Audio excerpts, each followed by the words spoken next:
press record. Each time.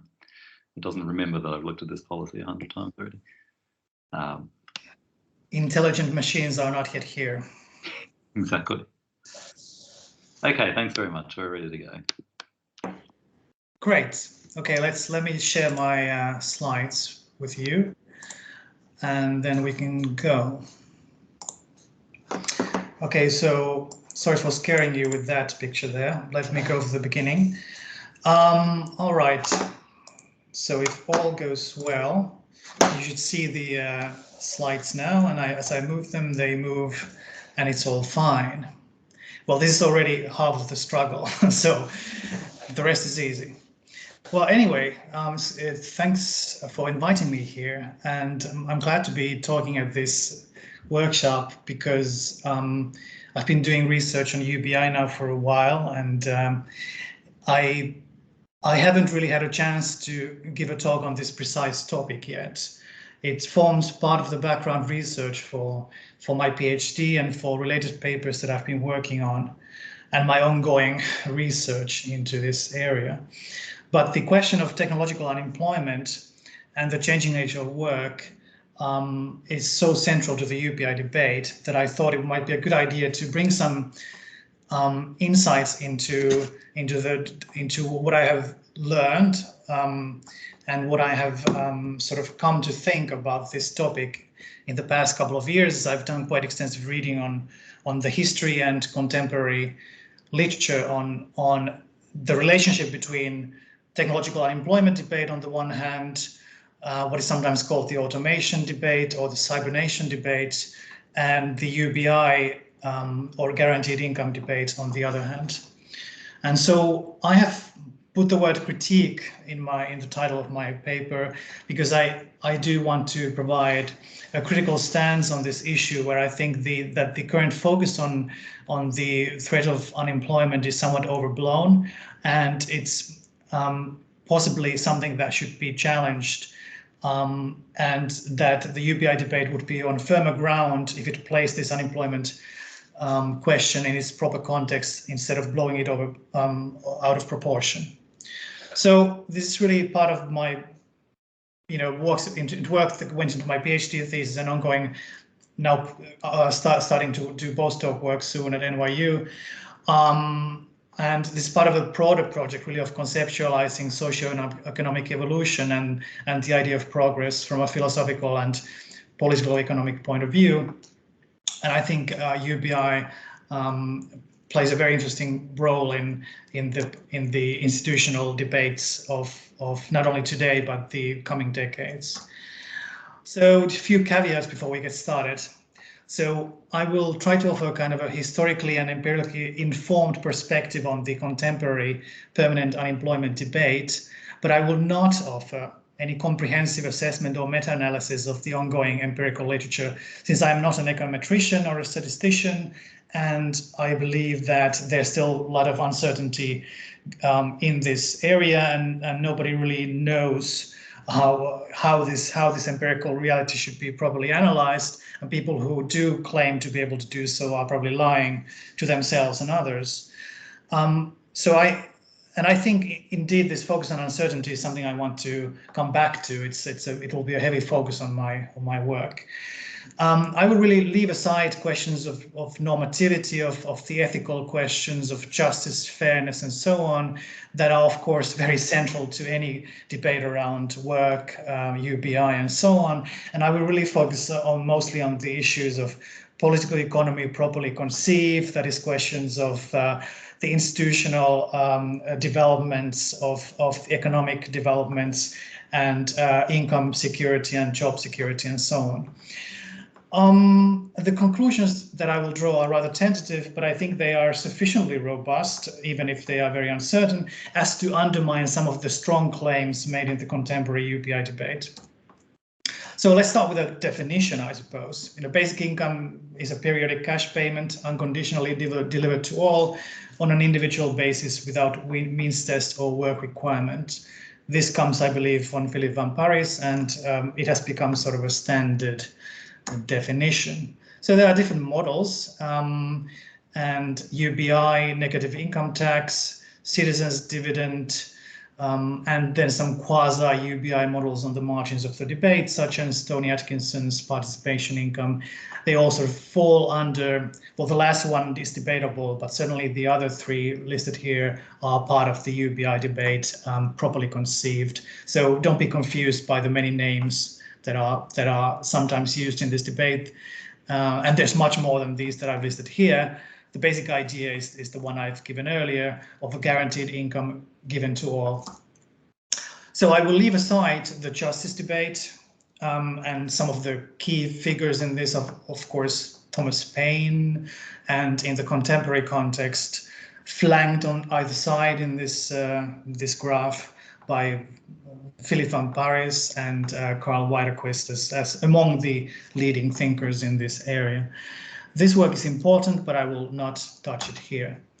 There's also a broader economic and political economic debate around the efficiency of UBI, looking at the impact on incentives, on tax structure, and so on. And important thinkers here include, of course, Friedman, Tony Atkinson, and more recently, Banerjee and Duflo, the recent Nobel Prize winners in the context of developmental economics and poverty relief in poor countries. This is all fantastic work, and there's a lot of it being done. But again, my concern is really on the question of permanent unemployment and the threat of technological displacement of workers in the context, which is often not the focus of these works. And so the policy context, obviously, as anybody who's read the news in the last 5 to 10 years knows, is that the UBI debate has really gained traction largely due to the increase in attention given to it by people associated with the so-called automation debate. This includes, starting from the left here, Klaus Schwab, who is the founder of the World Economic Forum, and his work on the Fourth Industrial Revolution, and really the whole burgeoning cottage industry of books and articles and compendia and symposia on this topic, really from Geneva to wherever on the world. And so it has become part of the sort of business jargon, a part of the media landscape, and therefore it has sort of escaped the academia in many ways. But it has also infiltrated politics, or become again a topic of politics as it had been in the 60s. But now in the new era, it has more become entangled with this automation question much more than really ever before, due to people like Andrew Yang and his Democratic candidacy for presidency.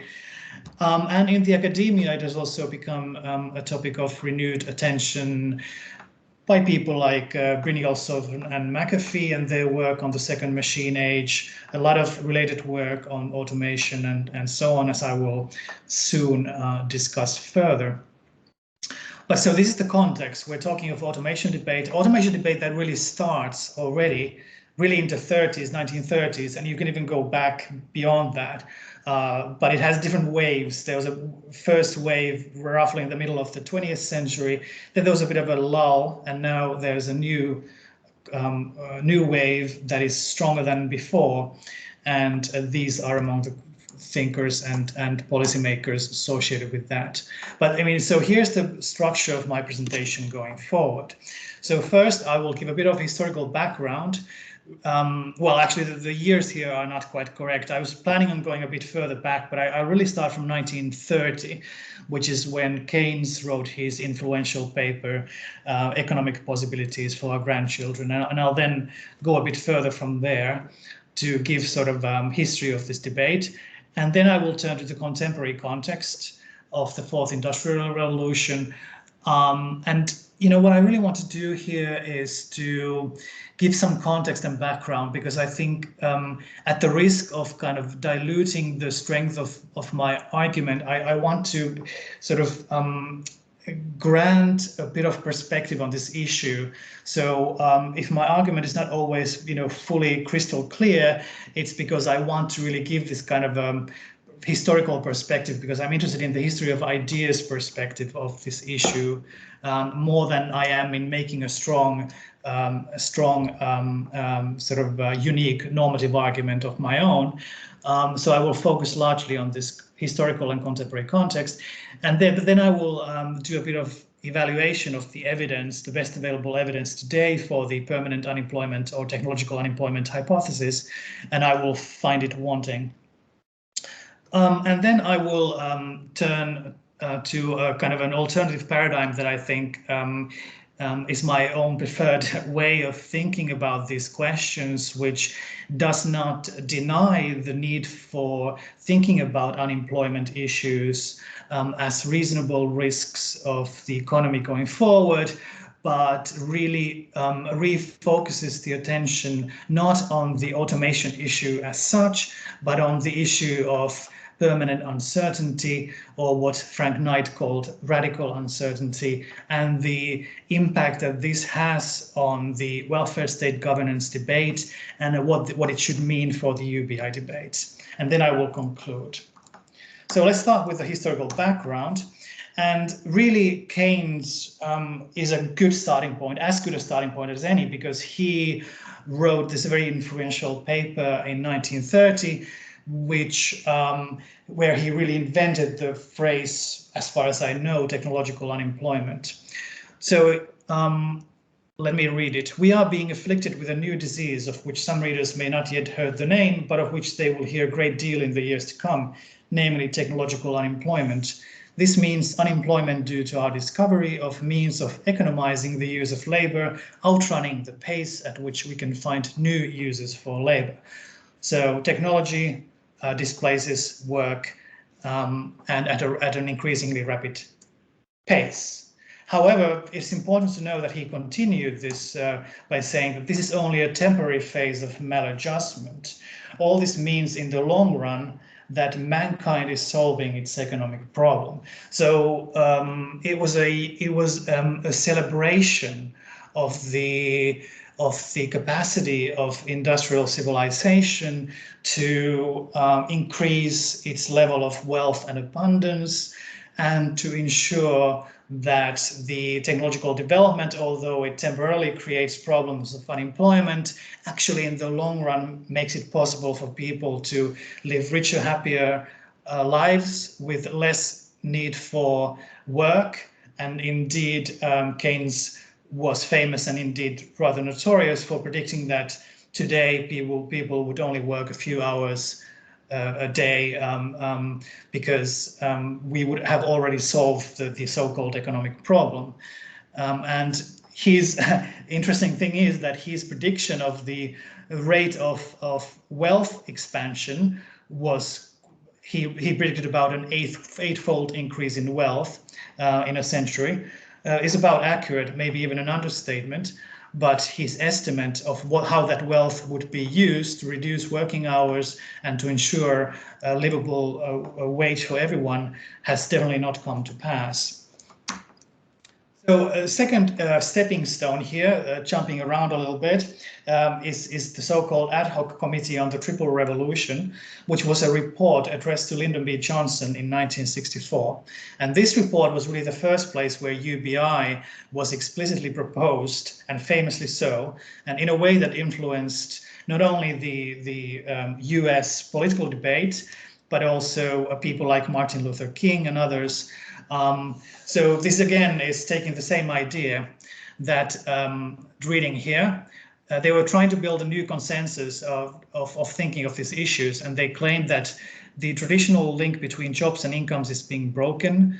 The economy of abundance can sustain all citizens in comfort and economic security, whether or not they engage in what is commonly reckoned as work. Wealth produced by machines rather than men is still wealth. We urge, therefore, that society, through its appropriate legal and governmental institutions, undertake an unqualified commitment to provide every individual and every family with an adequate income as a matter of right. So one of the authors of this report was Robert Theobald, a futurist, who had already written a book the previous year arguing the same point. Another author of this report was the economist Gunnar Myrdal, a very famous Nobel Prize-winning economist. But this comes at a time when UBIs and related proposals like negative income tax are already being heavily debated in the economics literature. But this was really a point where this all sort of came together, and this was a very influential paper indeed. And then let me go through two more authors of this era who were influential. Buckminster Fuller, who was a futurist and utopian social theorist, who came from the natural sciences and engineering into social sciences, worked outside of academia mostly, and was rather idiosyncratic. But he was also very influential in two ways. First, through his work on what he called synergetics, which really influenced systems theory, complexity theory, and cybernetics on the theoretical side quite a bit. And also his influence was found in the UBI debate, because he advocated for a combination of kind of industrial development through technology and guaranteed income, which he proposed in book Operating Manual for Spaceship Earth, and in, for example, in a New York Magazine article from 1970, which were also quite influential. So his argument from the New York Magazine article is that we should do away with the absolutely specious notion that everybody has to earn a living. It is a fact today that 1 in 10,000 of us can make a technological breakthrough capable of supporting all the rest. We keep inventing jobs because of this false idea that everybody has to be employed at some kind of drudgery, because according to Malthusian Darwinian theory, he must justify his right to exist.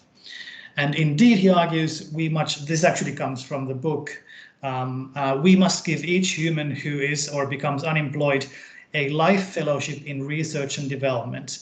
Now, this is just his name for basic income, a life fellowship in research and development, or in just simple thinking. Man must be able to dare to think truthfully and act accordingly without fear of losing his franchise to live. Through the Universal Research and Development Fellowships, or UBI as we today would call, we're going to start emancipating humanity from being muscle and reflex machines. We're going to give everybody a chance to develop their most powerful mental and intuitive faculties. So you can see there's a strong utopian component to this. There's a very strong sort of a sense of man being transformed through these methods into something better, and retransforming leisure and work and what it means to be human. This was taken up also by another futurist, Robert Anton Wilson, who was heavily influenced by Buckminster Fuller, and who also wrote that unemployment is not a disease, but the natural healthy functioning of an advanced technological society. And I've picked up Wilson, even though he wasn't that influential in the overall debate, because he actually proposed a very interesting 3-stage plan, which is suitable for kind of developing the Fuller's ideas further, where the idea is that as you have industrial development and wealth accretion, you can have different degrees of implementing UBI. So the first stage for Wilson was to recognize that cybernation or automation and massive unemployment are inevitable and to encourage them. This can be done by offering first a reward for any worker who can design a machine that will replace him or her. So this can be seen as a negative version of a not robust tax, but a robot tax. It's a kind of a robot subsidy, right? So, you know, instead of somebody inventing a robot, they're being taxed for it. There's the idea that this is good for society, so you want to subsidize it, and therefore to accelerate the speed of automation to bring about greater wealth and abundance for society.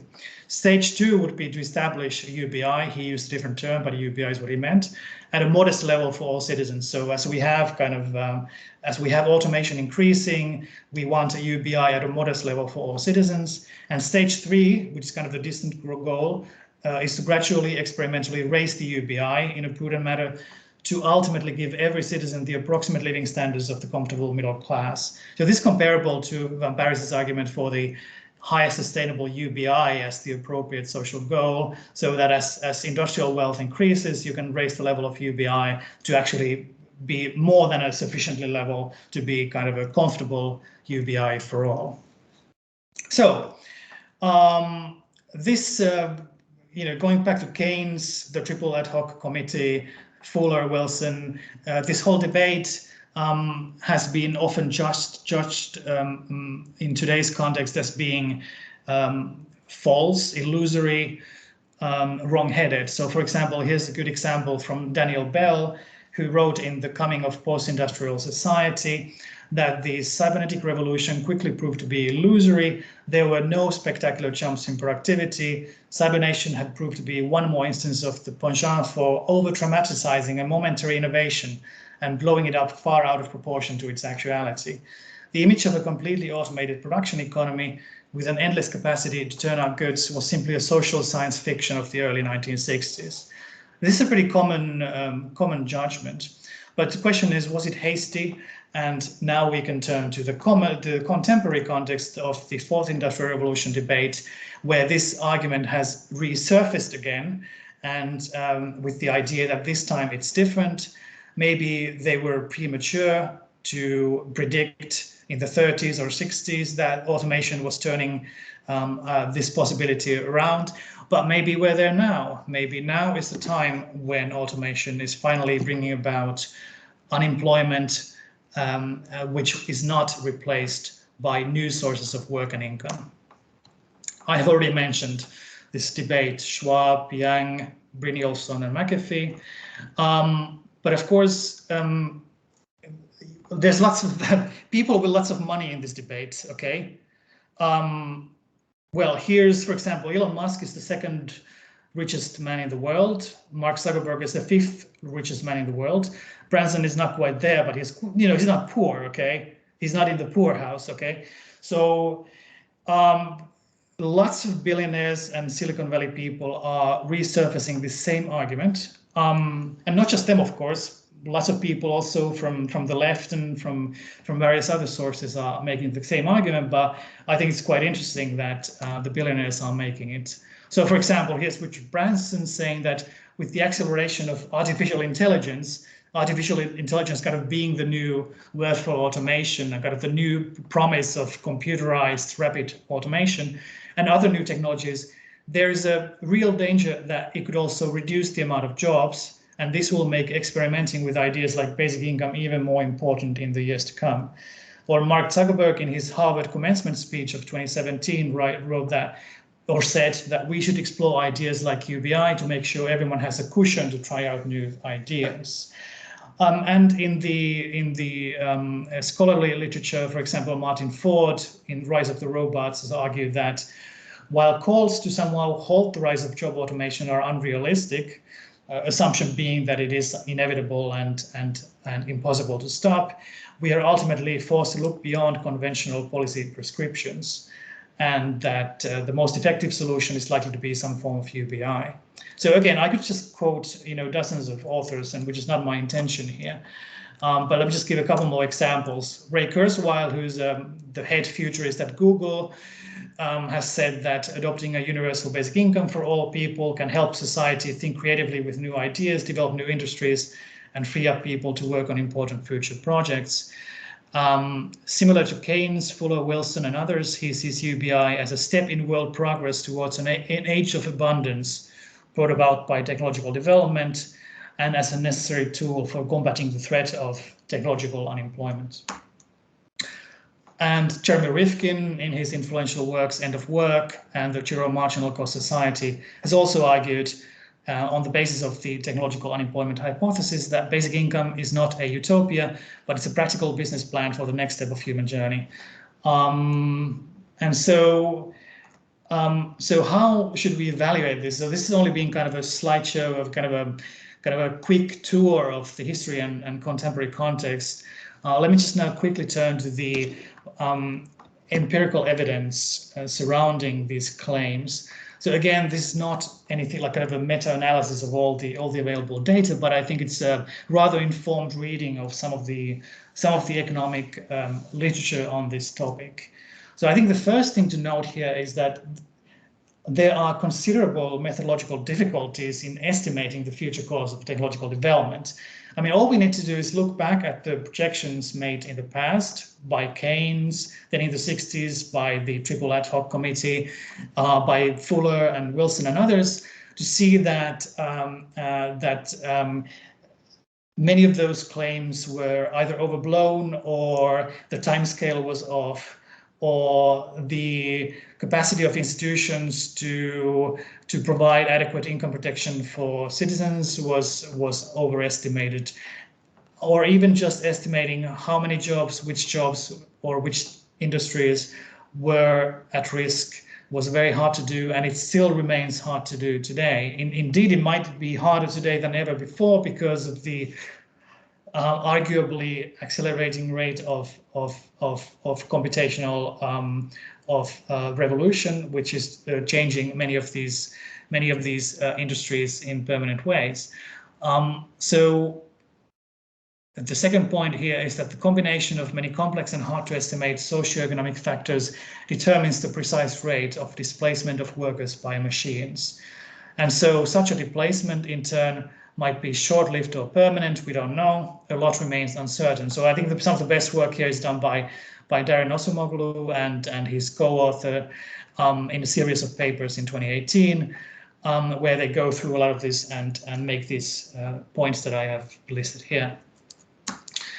But let me just go through a couple of the estimates. So the Oxford paper by Frey and Osborne in 2016 is probably the most famous and influential of all these sort of recent estimates. They have estimated that about 47% of US jobs or tasks, and actually the difference between jobs and tasks is very important because it's easy to get them confused.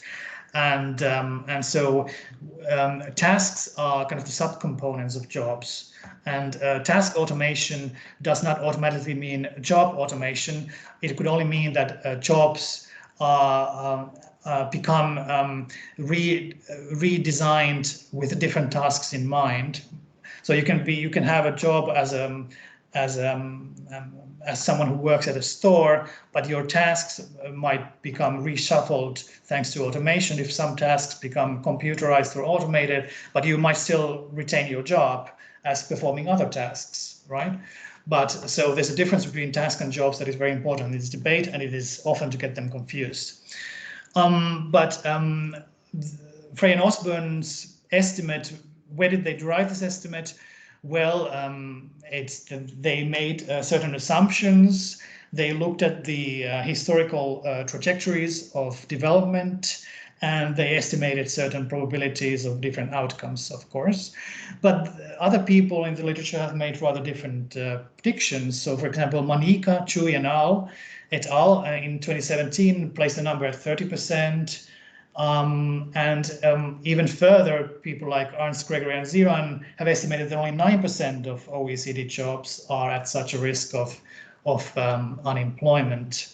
So again, remember that they're talking about permanent, intractable unemployment, not temporary unemployment, because it is obvious that there will be the number of temporary unemployment will be much higher than the number of permanent unemployment. But the point is, there are reasonable estimates in the literature that range from the low estimates of 9% through the mid-level estimates of 30% and Frey and Osborne's 47%, all the way to the techno-utopian visions of a completely jobless future where automation rate approximates 100%. So you have Keynes, Rifkin, and others making the prediction of 100%. But again, at what time scale are we talking about? It's, who knows, right? I mean, perhaps people like Keynes and Rifkin are right that 100% will become at some point a reasonable fear or promise, depending on how you look at it. But will this happen in our lifetime? What is the rate of displacement? Which industries are hit first? Which countries are hit the worst? And what cost this will have for society? Will the increasing wealth and abundance turn out to be a boon, or will it have more of a negative impact on people's welfare? These kind of things are just not settled at all. And so I propose, therefore, that the proper approach is one of reasonable skepticism towards many of these claims. And indeed, I think there's very little in this literature to support the claim of some of the strongest claims made by people like Andrew Yang and some of the Elon Musk and others who are fearing kind of an immediate existential danger from the threat of unemployment, permanent unemployment. I think the threat is real. I mean, it's one of the major threats that, one of the major risk factors that need to be considered, but it's not an existential immediate risk that should subsume all other considerations. And indeed, I believe there are much more serious worries about the rate, the structural developments, the industrial mutations that are ongoing, which should be placed at a higher risk level and taken more seriously even than the unemployment worry. And this is what I will turn to next. So just overall, I believe that the permanent uncertainty hypothesis is overstated in the contemporary UBI literature, at least in the popular kind of Silicon Valley version of it, or the World Economic Forum version of it. Nonetheless, it should be taken as one risk factor, and since the possibility would have a high impact on social welfare, even if it's a low probability impact, the fact that it would have high costs potentially means that it should be taken seriously, even if it is not a particularly probable one at the moment. Nonetheless, I believe there are alternative frameworks that provide more promising arguments for UBI. And of course, they can come from various sources, but here I will focus on one such, which relates directly to the technological development question, which is the argument for permanent uncertainty. And so with the remaining time, I will briefly go through what I believe to be a much more robust reading of this literature around technological change and industrial development, which comes from the literature around uncertainty and complexity and evolutionary development. So the theoretical foundations of this work can be really found in several political economic works. For example, Karl Marx, of course, in my favorite quote of his, argued that capitalism has the tendency to make so that all that is solid melts into air, all that is sacred is profaned. And the capacity of capitalism to generate this kind of framework of continuous destruction of existing structures is what makes it what is its most defining feature. And indeed, this has been theorized further by people like Frank Knight, Keynes and Shackle and Schumpeter, and the Austrian school with Hayek and Kirstener and others.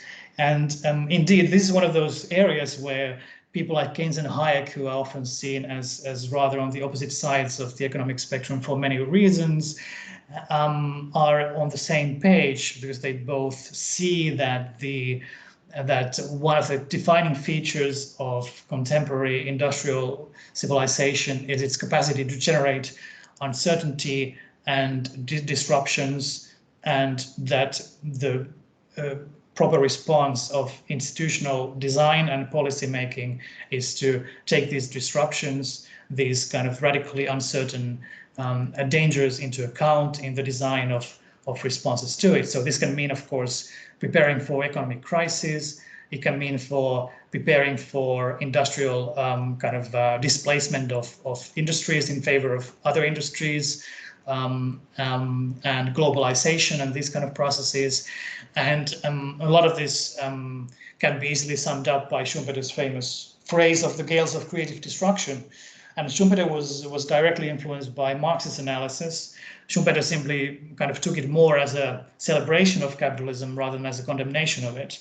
And in this weird Schumpeterian quasi-celebration of the creative spirit of capitalism, he coined the term creative destruction, which highlights the sort of nature of permanent uncertainty that characterizes, according to the political economy of uncertainty, the contemporary economic realm. And so I believe this is more fundamental than the unemployment issue. That is the capacity of the industrial society to render things insecure, to render jobs, prospects, income streams, expectations insecure, is much more fundamental than the threat of unemployment.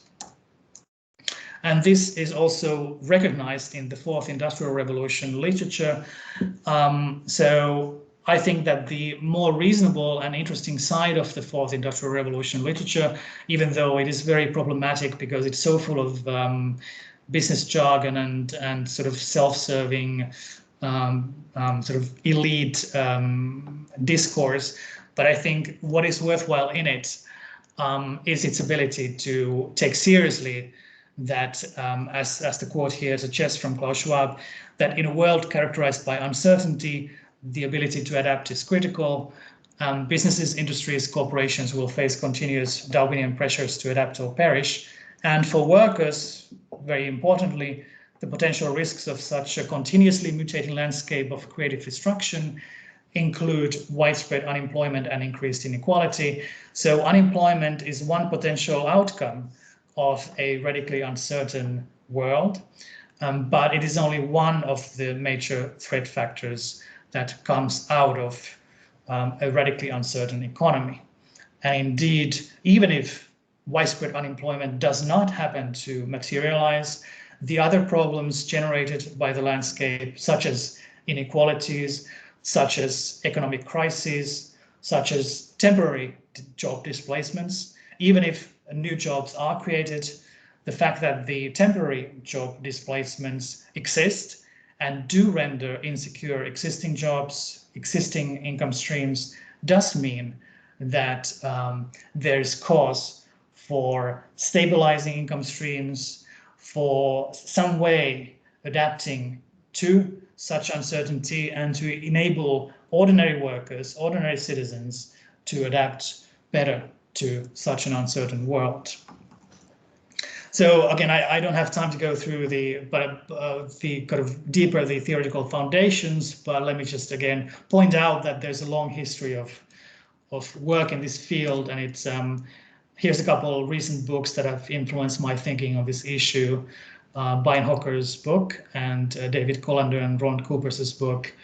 They're really thinking about complexity of the economy as a source of uncertainty, as a sort of creativity and dynamism on the one hand, but also a source of frustrated expectations and income insecurity and precarity on the other hand. Okay, so I'll skip that.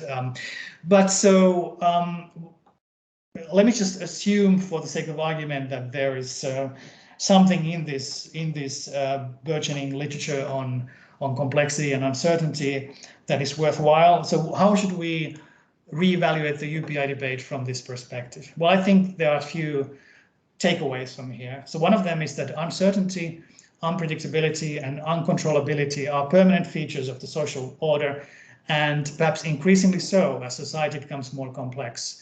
The more these features will become things to take seriously and combat. Secondly, uncertainty manifests itself in multiple ways and in multiple domains, and it is partially intractable. So no matter what we do, there's a certain element of it that is beyond us.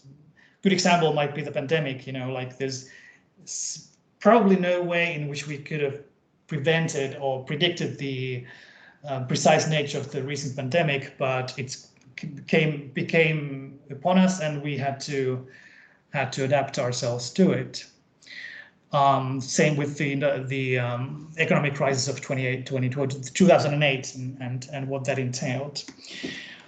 But the third takeaway is that institutions can be used to generate responses to uncertainty that do mitigate, at least partially, some of the worst effects and or socialize some of the risks. Okay, so it's a redistribution of the risk distribution so that you don't, so that the poor and marginalized people and people with insecure jobs and incomes do not have to bear the brunt of the uncertainty, but there are institutional means available or that can be developed and strengthened to increase the ability of poor people to adapt themselves to uncertainty. So let me just skip that. So for example, this has been recognized in the recent welfare state literature, like Esping Anderson's work on welfare state governance, who's written that technological transformation provokes major changes in the social risk structure, creating a wholly new set of societal winners and losers. Those with insufficient skills or cultural and social resources may easily slide into a life course marked by low pay, unemployment, and precarious jobs. And this, of course, is also picked up by Guy Standing's work on the precarity or the precariat as a class of precarious workers who are faced by this new threat of ongoing insecurity and uncertainty. So I think these are much more reasonable and fundamental problems faced by welfare states today. So what does it mean for welfare state governance? Well, it means different types of insecurity. One, economic insecurity, labor market precarity, income insecurity, technological automation as one factor, not the primary factor, economic crisis, and so on. It also means political insecurity. It means institutional hyper-bureaucratization can be a problem, sluggish responsiveness to new stimuli, slow decision-making, human rights violations, for example, how welfare state failed to protect people in times of crisis and so on. And it can also, of course, mean this environmental precarity that is beyond human control, global warming, immigration, pandemics, wars, and so on. So these all have to be taken into account in the design of institutional responses. So I think there are basically, let me just get close to finishing up. I think there are basically two responses possible or necessary. On the one hand, government response to uncertainty should plan to reduce dangerous volatility and to redistribute risks. So this can be called the reactive strategy or the welfare cushion strategy. So you try to improve the safety net, the cushion under people, and in this, perhaps UBI is one solution. But there are also, of course, other solutions that probably need to be thought on the side as well. On the other hand, you can have government policy that encourages creative problem solving and experimentation as a means of adapting to an uncertain world. So this can be called the proactive strategy, which is like you try to develop society as an innovation platform, and you try to empower people from the bottom up to generate solutions to problems. So this can include entrepreneurial solutions from the business world, but it can also involve, people, community organizing, self-organizing themselves from the bottom up in different ways. And so the reason I've contrasted them is that I think it's very easy to think of only of one or the other. So I think they are very fundamentally different processes. So we have uncertainty. You want to have kind of a passive cushion, that allows people to fall back on something safe. This is the first strategy. But you also want to have a kind of a way for people to generate creative solutions from the bottom up. And these are not necessarily the same thing. I think it's very important. If you design for one, you may not get the other, and vice versa. Okay, so to conclude, I think that we should move from permanent unemployment discourse more to permanent uncertainty discourse. I think the empirical and theoretical literature at the moment does not support immediate existential worries about permanent unemployment. Institutional risk assessment should be more concerned with permanent uncertainty, with processes like creative destruction, income insecurity, labor market precarity, pandemics and other natural disasters, global warming, and so on. So I think the crucial issue is institutional adaptation. So how do we adapt to permanent uncertainty? So this is why we need the literature on radical uncertainty by Knight, Schumpeter, Keynes, Hayek, and others to really help societies better survive these kind of shocks, disruptions, and uncertainty, including the threat of unemployment, but unemployment being only one of the several risk factors to consider. Okay. So I think, the historical literature had kind of a focus on this kind of post-scarcity, post-work future, but I think it should be read more as the more interesting argument in that literature are really those that focus on UBI as a kind of a platform for innovation, exploration, and freedom. And I think that side of the debate should also be re-highlighted and brought to the fore, as some scholars have done. And of course, I haven't mentioned the wide literature existing today on UBI as a tool of freedom, UBI as a tool of social cohesion and all these different theories that exist today. I've only focused on this literature to highlight that even in this literature, there are some ways to read this literature as providing arguments not just for the permanent unemployment hypothesis, but also for the hypothesis that UBI can be a tool of adaptation to uncertainty and a tool of freedom. So to sum up, I think under permanent uncertainty, UBI should be evaluated according to two adaptive standards. On the one hand, UBI as a cushion, how well does it function as a safety net, unemployment benefits, social insurance, backup plan, etc. And on the other hand, UBI is a platform for freedom, creativity, entrepreneurship, innovation, and so on. And I have not even begun to touch on what this means and so on. This is only to highlight what I believe would be the proper way to evaluate UBI going forward. So I think tentatively we might, believe that UBI might be used to decrease volatility on the one hand, and in this sense stabilize income expectations, environmental complexity, and to function as a cushion. And on the other hand, to perhaps increase creative responsiveness by giving welfare recipients more freedom and autonomy to experiment and innovate from the bottom up. And this would be the idea of UBI as a platform. But I think I will stop here. I had some open questions and challenges, but I think there's always open questions and challenges, and I'm more interested in the questions and challenges from the audience today, so I think I'll stop there. Thank you very much.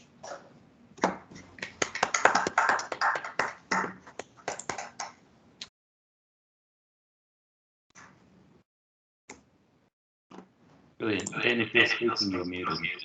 Oh, thanks very much, Otto. That was really interesting, and thanks, Alex, for having my back.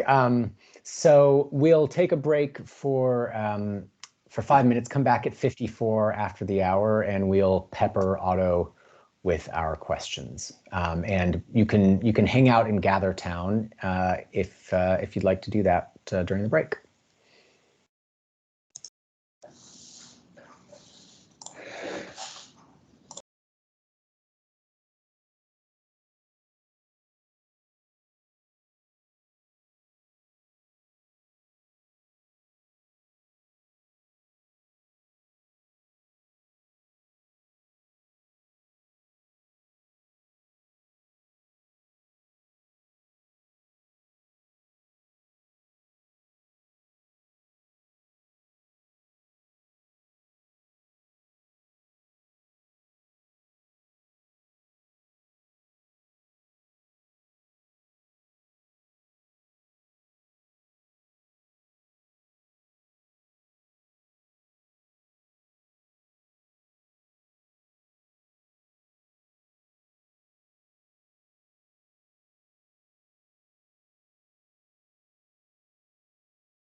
Oh, sorry, I didn't realize my mic and camera were. Oh, hang on.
All right, we are back, everybody. Hope you had a good break.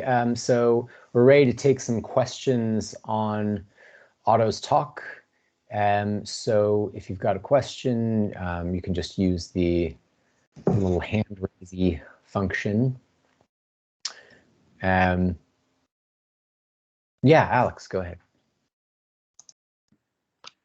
All right, thanks so much for that. I think that this is really interesting and a really nice framework for rethinking this technological unemployment debate. I wondered if I could just ask you for your thought. This is something I've thought about for a while. I don't quite understand Keynes's argument as much as I respect Keynes in general, or these arguments about, you know, long-term technological unemployment in general.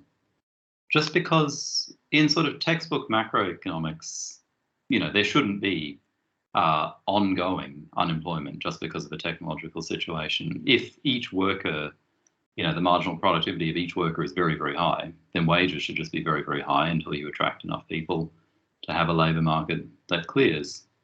What you can have, of course, is a situation where technology changes so quickly that the labour market never finds an equilibrium. And maybe that's what people are talking about. But in that case, that seems to play right into your hands. So this is not an issue of the robots do all the work so we don't need workers, which I don't think quite makes sense, at least in orthodox macroeconomic terms. Keynes, of course, has his own views on this, which are very opaque. But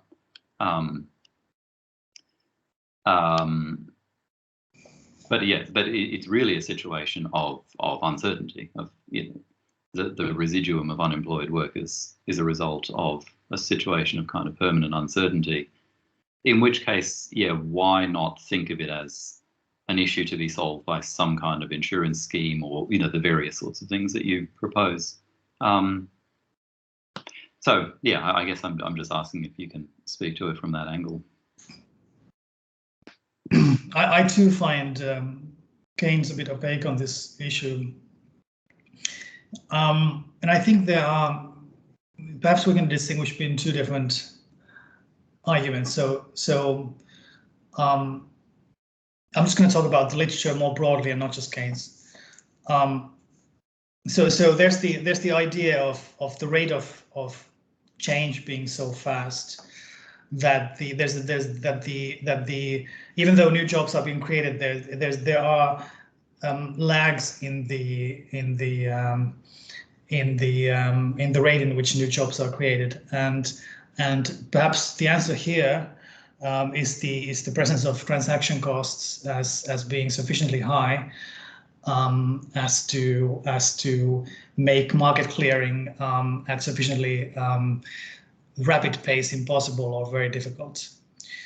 And so if this is so, then a state of permanent unemployment can result from a continuous transformation of the industrial society, even if new jobs are being created,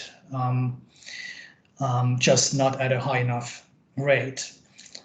And then there's the question of permanent unemployment as the result of not being any jobs left for people, right, as the result of robots taking over. So I think you could have permanent unemployment in either case. So in the first case, you don't need the robots being so good as to not being any jobs left for human beings if the rate is high enough. In the second case, you do need a certain level of automation that is irreducible and unavoidable. So I think those can be separated, but they're not always clearly separated in the literature. And I have some difficulty understanding, Keynes' argument here as well. But again, he was not trying to make a technical argument. He was, he was engaged in utopian daydreaming, but one that was kind of grounded in his understanding of where things were going. And just to answer your question, was there something else you wanted me to clarify? I think that answers my question, but I know there's a queue, but if I can just one point I'm still not clear on. In the second version that you're talking about, where the robots just do all the work, is the idea that the output produced by those robots is just consumed by who? By the people who own the robots, or I mean, you know, absent the UBI and all of that. So I'm not sure if I fully understand your question, but the point that some of these authors are making is that we might reach a point where any conceivable job is one where robots have a comparative advantage. Yeah. And if this is so, then human labor is simply a cost to society and not a benefit. So therefore, it will be eliminated through the market process.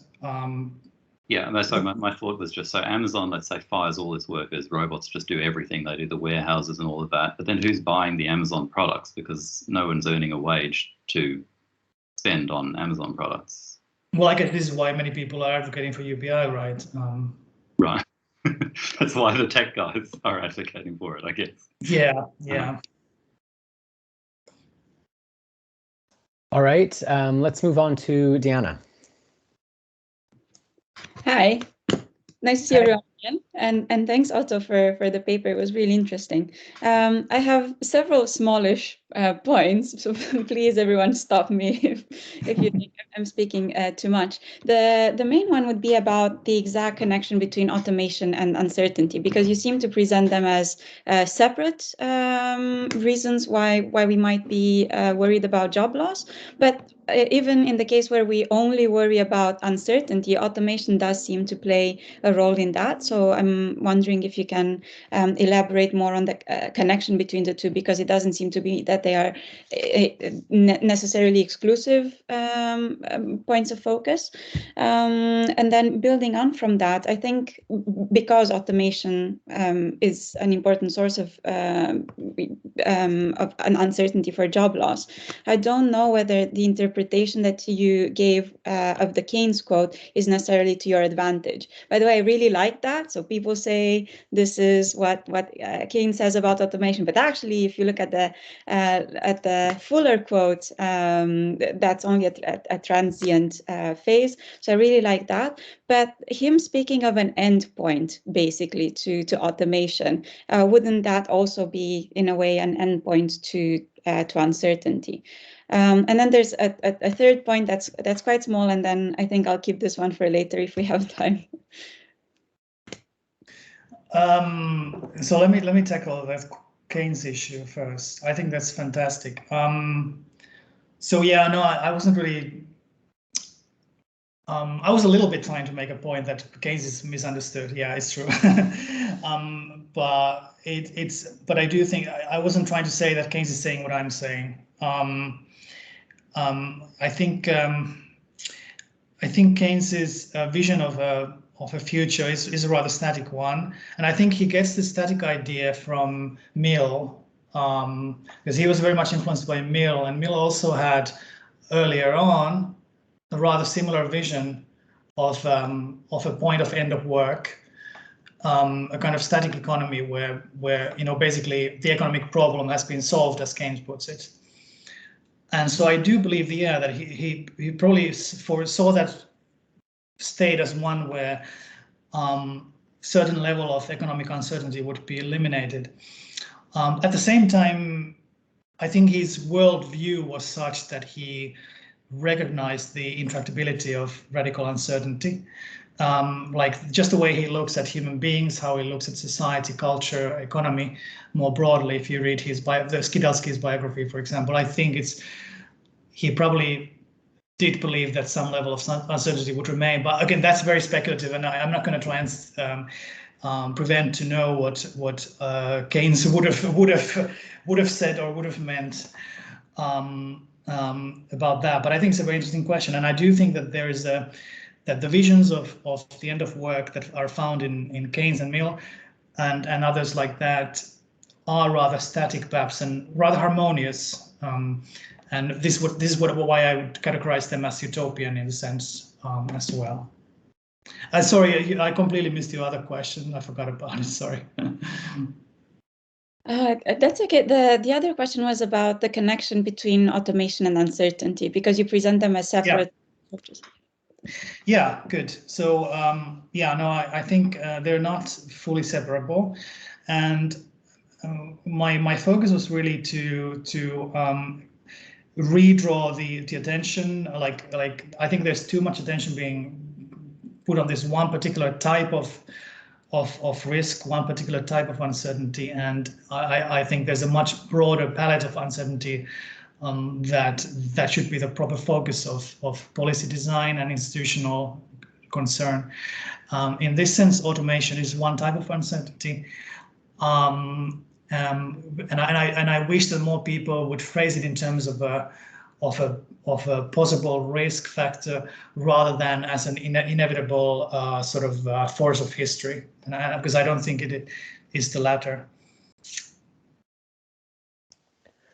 I'll call on myself here because my question was not dissimilar from Diana's.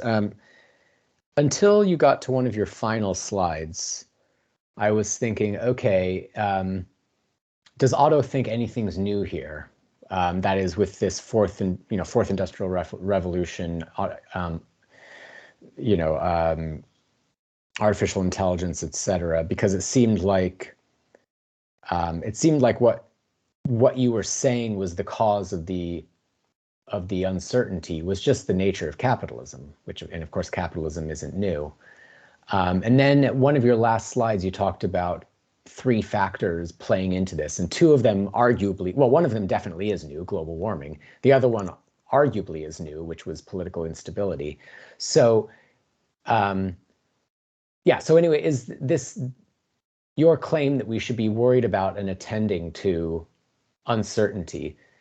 Would the case have been any weaker 100 years ago, let's say? That's a very good question, and something I struggle with myself a little bit. I mean, I think the crucial break was really the birth of capitalism. I mean, in some sense, there's radical uncertainty everywhere. Like, in some sense, pandemics and so on have been part of human history for millennia and millions of years, really. But as far as like the type of creative destruction that comes about is definitely a feature of a particular type of industrial organization, and the processes of globalization and so on have already been going on for more than 100 years. And so the sources of uncertainty have been brought about by the time that Marx was writing. But I do believe that there is something to be said for distinguishing between stages of industrial development, between different phases of market economies and welfare states, and the particular challenges that they face are determined by the new context. And the complexity theory that I only got to rather superficially propound does actually make a theoretical point that supports this view that the crises and struggles and uncertainties we face today are not the same as the ones we faced 100 years ago, because as complexity increases, as for example, population increases, as the interconnectedness of societies increases, you do face exponentially higher uncertainties in terms of like chaos factors, disruptions, and those kind of things do emerge from a certain level of complexity and a certain level of interconnectedness, which arguably have been accelerated by the fourth industrial revolution and even the third industrial revolution, really. So I do think that history is not static, but it does perhaps even accelerate. In this sense, I perhaps even think of myself as an accelerationist, or not accelerationist in the sense that some people use it, but in the sense that I do think that that there is something like complexification going on that should be taken seriously.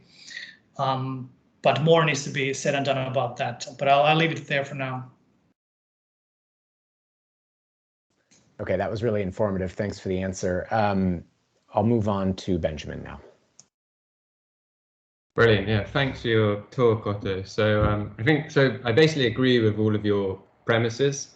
I think like now, I think we shouldn't underestimate the kind of climate situation we're in and kind of how much uncertainty that's going to bring. And I think that's a huge change relative to 100 years ago.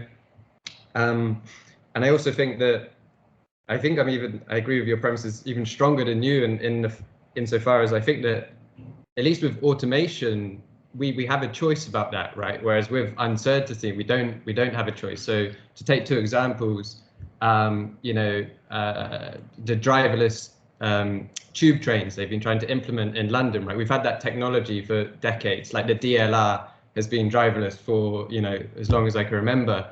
And so it seems that what's missed here in the argument is that the technology changes really, really fast, but we as humans and we as society, we're really slow at making these changes, right?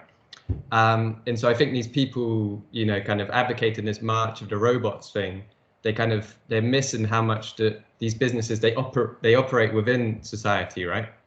And I think that's kind of something that you didn't mention, and I don't know how much that gets discussed in the debate. And so I agree with your premises, but so maybe what I'd like to ask then is, why does that imply a universal basic income? So why not, for example, we had the pandemic, and then we seem to, governments all around the world seem to be able to pump out money quite easily. So why not kind of look into monetary theory, for example, rather than a universal basic income or something like that? Very good, very good.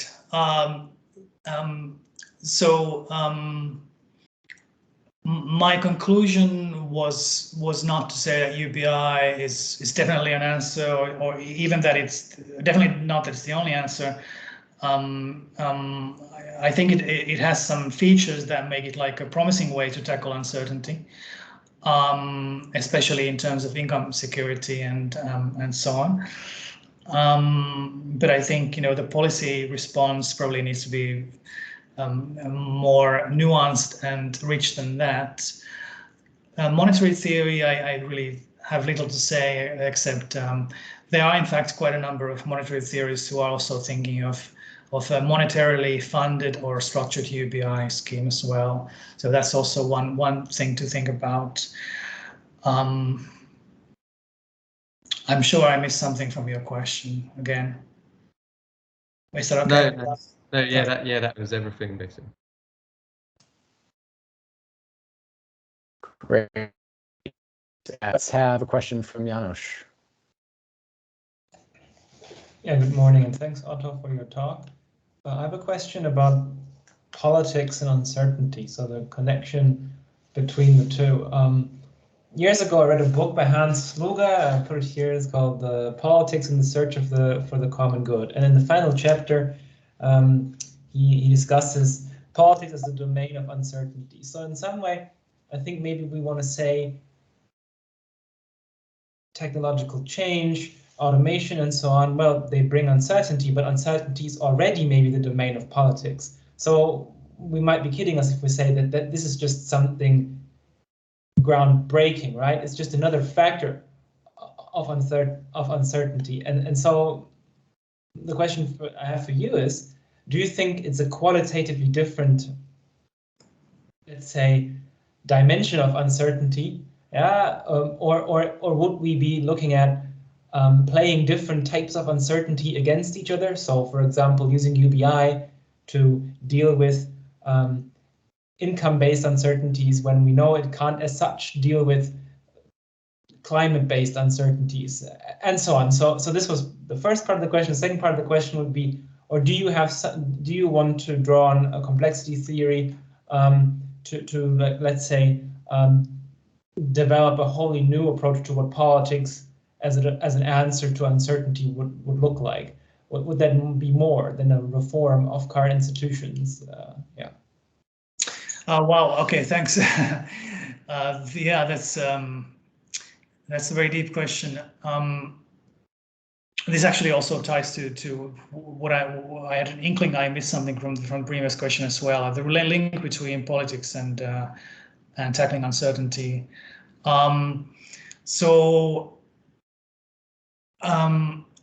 Yeah, I think tackling all uncertainty, first of all, is kind of a meaningless term. You probably need to have a set of general general mechanisms that that are sort of like general cushions that like hospitals are kind of like general cushions in a way, and perhaps a social security scheme is a general cushion.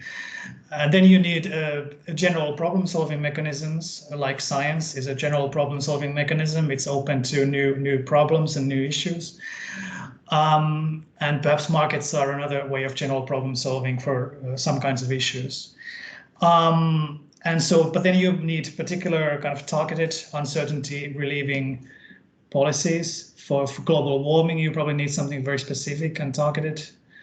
And so you need to kind of think about the relative proportion of these kind of general mechanisms and these targeted mechanisms.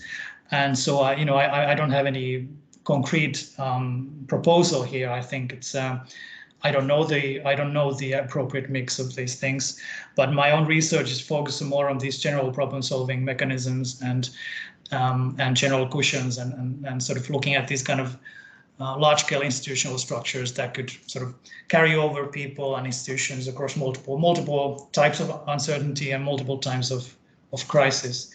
And I think UBI has some potential in that regard, not as the only solution or the final solution, but as one part of the solution, as a general mechanism for dealing with uncertainty. Okay, thanks. Great. Let's go back to Deanna for another question. All right, thanks. One of the questions I was going to ask was actually covered by Ben. The other one was more of a suggestion, so I think you'll like this, Otto.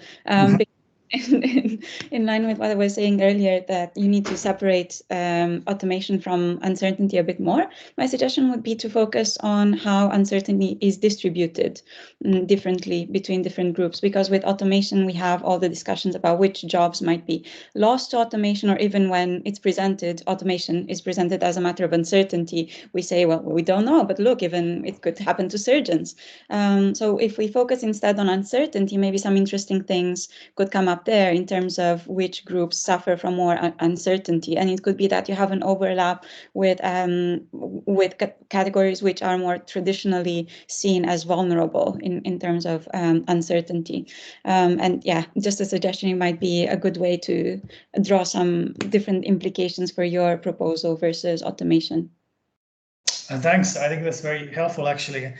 And I do think that more focus should be placed on trying to disentangle, the distribution of risks and so one of the problems though in this is that it's very hard to recommend concrete targeted policy proposals in terms of this kind of thinking, because it's often very hard to know how the distribution actually works. So you might think that it's kind of a blue collar, white collar distinction, but it might be that it's not, and it might be that actually some blue-collar jobs are more long-lasting than some white-collar jobs. Or you might think it's a rural-urban issue, but this is not clear either. Or a rich country, poor country issue, it's not certain either. So yes, I think it's very important. But I also think it's very important to keep in mind that the uncertainty here also means that we don't really know how the distribution is. Even if we know how it is now or how it is in 5 years, we don't know how it's going to be in 15 years, right? And so I think this is one of the main reasons why I favor more kind of general approaches, which are insensitive to making these kind of targeted assessments of, this group of people, they need their targeted basic income scheme here, because it turns out that maybe they are not the highest risk factor after all, or they are only temporarily so. And so, we need to take sort of this kind of a rather agnostic approach to at least on one level. But I think the ideal solution is something like having a general system for dealing with uncertainty, so that everybody is covered, everybody has some level of protection. But then once you can isolate clear examples, then I think you should, put on top of that special mechanisms. For example, if it turns out that lorry drivers, then maybe you need to have some kind of specific lorry driver retraining programs. I don't know, but like that's one example of how you sort of can combine more general and more targeted approaches in assessing these risks. All right, next up, we'll go back to Alex. Thank you. Yeah, I actually wanted to push a bit harder on the same point that Dia and Janis were getting to there. I think I thought I might just say, in case people don't know, the Knightian literature that Otto was referring to, Knight is picking up on a distinction that Keynes made between risk and uncertainty. And the distinctive feature of uncertainty is that you can't calculate it in advance. So a risk is like a known probability of some bad event happening. Uncertainty, Keynes said, is not subject to actuarial calculation. And I think that's really important because, we sort of know how to deal with risks. If everyone has a risk of getting some illness, well, we can pay into an insurance scheme that will protect everyone. We know roughly how to price that. But with uncertainty, I was thinking about the financial crisis. You had this political situation where this unexpected event happened, or unforeseen event happened. The governments in general responded in a very, I think, just unfair way, right? I mean, they bailed out creditors, they didn't bail out debtors. Now we can, if you like, through the democratic process, put in place things that will protect against that happening in a future financial crisis. But with uncertainty, what we want is not to protect against the next financial crisis. We want to know that the next bad thing happens, that the government won't take the side of one group against others. And like you say, we don't even know who the groups will be. We don't know what kind of division. It might affect racial groups differently, like with the coronavirus, it might affect people who live in cities versus people who live in the country. We don't know. So the question I have for you, just a small one, is how can we ensure something like that? Can we build institutions that ensure that the next bad thing that happens, and we don't know what it's going to be, the government will respond in an equitable way? Well, I'm glad you didn't ask anything more difficult, but I think just going back to the issue of radical uncertainty, which is again intractable, it's incalculable, and there are no probability distributions to be made, and between risks that can be turned into insurance programs and so on. Yeah, this is the crucial factor here. But if you really think about the issue, in many cases these two things are still entangled in different ways. So, for example, going back to the two examples. First, the economic crisis issue. Again, so for example, if we for example assume that, for example, Keynes's theory of cycles is somewhat correct, business cycle theory is correct. I'm being agnostic about it here. Then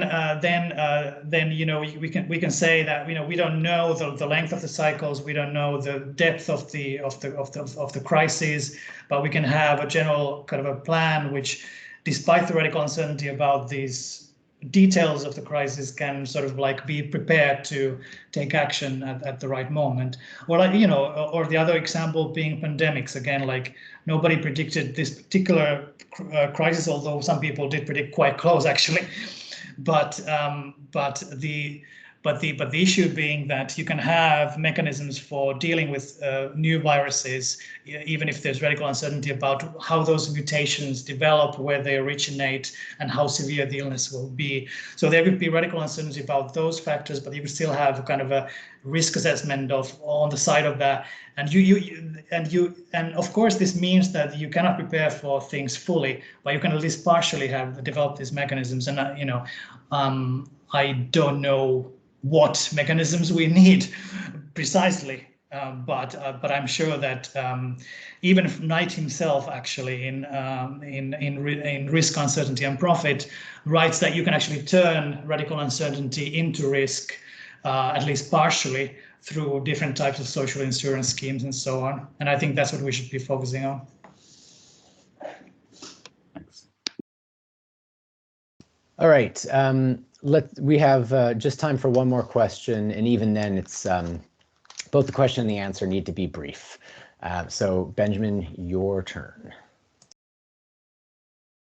Yeah, great. So it is a very brief question. So I just, it's basically a follow-on from Alex's question, and I just wanted to ask you, Otto, maybe to say a bit more about, you talked about kind of institutional preparedness, because it seems so. For example, if you take Dominic Cummings' evidence that he gave at the select committee, just suppose that he's telling the truth. It seems like the British state the institution was completely unprepared for kind of like how to deal with the pandemic, right? And so you mentioned on one of your slides institutional preparedness, and I just thought maybe you could share what kind of ideas you have there. Well, I think my answer is pretty similar to what I said to Alex in terms of I think, you know, what I focused on here is I think, you know, having UBI could be one way of dealing with one particular aspect of uncertainty. But in terms of like eliminating corruption, developing robust sort of responsiveness, I think that's a very complicated question. I think, and I hope other people will do work on this that will actually make sure that you know, we make some progress here, even though I have a cynical view of human history, so I don't know what's going to happen. Well, on that uplifting and optimistic note, we'll bring it to a close. Thanks very much, Otto, once again. So we'll take a 5-minute break, reconvene at 1:30, and our speaker will be Simeon Goldstraw. Again, some of us will be in Gathertown, so you can see us there if you're interested.